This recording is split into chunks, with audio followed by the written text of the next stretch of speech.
本日横浜線の運転はすべて終了いたしました。本日横浜線の運転は台風の影響で全て終了させていただいております。お客様のご理解とご協力をお願いいたします。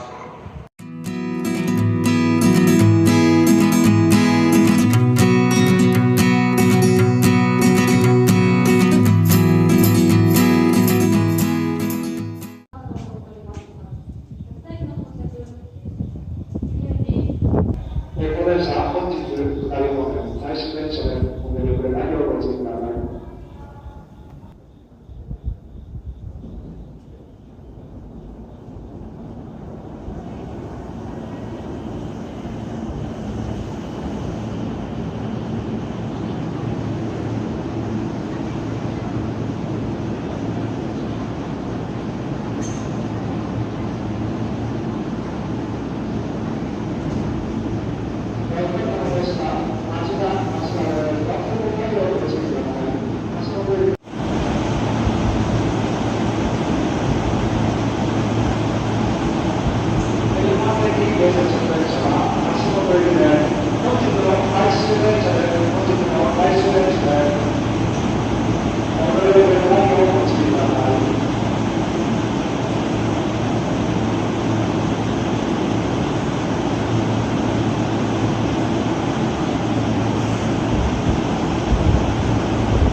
ありがとうございます。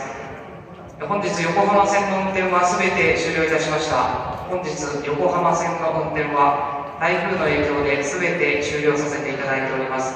お客様のご理解とご協力をお願いいたします。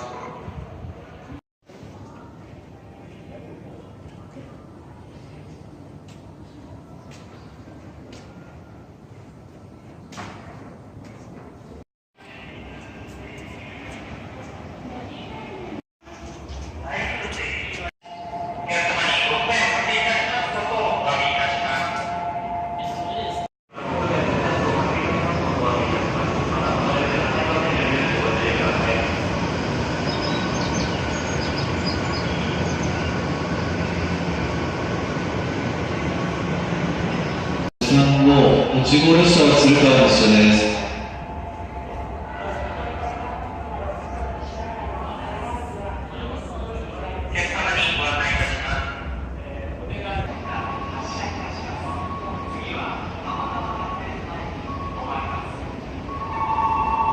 本日台風24号の影響に伴いまして、次の停車駅、相模大区で江ノ島方面に参ります最終電車に出て